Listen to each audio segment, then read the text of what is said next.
హేమయ్య గుంపు మేస్త్రి, నీ చేతగాని తనం వల్ల, నువ్వు చూస్తున్న విద్యాశాఖ నిర్లక్ష్యం వల్ల గిరిజన బిడ్డ తోటి విద్యార్థులతో ఆడుతూ పాడుతూ చదువుకోవలసిన బిడ్డ నువ్వు పెట్టిన పురుగులన్నం తిని, నీ ప్రభుత్వం పెట్టిన విష ఆహారం తిని 25 రోజుల పాటు వెంటిలేటర్ మీద నరకం అనుభవించి చావు బతుకుల మధ్య కొట్టుమిట్టాడి ఇవాళ కన్ను మూయడం జరిగింది.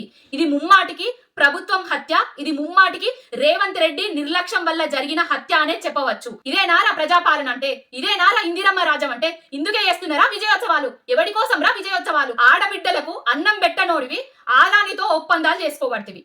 గురుకుల పాఠశాలల్లో మెరుగైన అన్నం పెట్టలేనోడివి, వైద్యం అందించలేనోడివి 27 సార్ల ఢిల్లీకి పోయి నీ సీటు కాపాడుకోవడానికి ప్రదక్షిణలు చేయబడుతుంది. ప్రజాపాలన అని ఊదరగొడితివి. ప్రజలను ముంచే పాలనను తీసుకొచ్చి హత్యలు జరిగే విధంగా పాలిస్తుండబడుతుంది.